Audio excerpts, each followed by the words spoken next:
কবি Joydeb Chakraborty Kolkata Saint Paul's কলেজের দেয়াল পত্রিকার প্রথম স্বরচিত কবিতা প্রকাশিত হয়। শিক্ষকতা জীবনে সময়ের অভাবে কবিতা চর্চা তেমন না হলেও অবসর গ্রহণের পর বিভিন্ন দৈনিক সংবাদপত্র সহ সাহিত্য পত্রিকায় নিয়মিত লেখা কবিতা প্রকাশিত। আমি জয়দেব চক্রবর্তী। আমার লেখা কবিতা পথের ধারে পথের বাঁকে। একটাই ঢাল, ছাউনিতে আঁকা সূর্য দেখাবে নতুন পথ। ভোরের দিগন্ত কাঁচা আলোয় সেই সূর্যই সেজেছে রঙে। ছাউনির ফ্লেক্স উঠছে, এক মাথা ছিন্ন মন ছন্দ ছাড়া।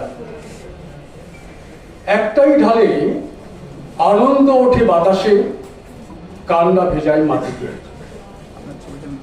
ইট ভাটারে বাসিতে ঘুম ভাঙছে, রাস্তার ক্লান্ত বাতিগুলো নিচ্ছে। দুয়ার খোলা আঙিনায় জলের ছেটা, ঘুম ভাঙা চোখে হাই তোলে খুদে।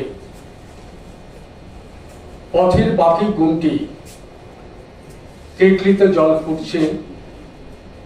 দিনের প্রথম কাপ উঠল মুখে, শুধুই আতঙ্ক।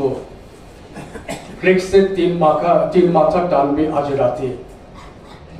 পথের জমি পথই নেবে কেড়ে।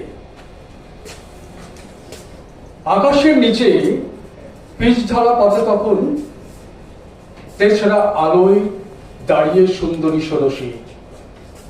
দু চোখের ঢালে অশ্রু জল, জন্মভিটার বুকে রাজপথ। হাতে তার প্রথম চূড়ান্ত 10 ক্লাস পরীক্ষার প্রবেশপত্র। নমস্কার।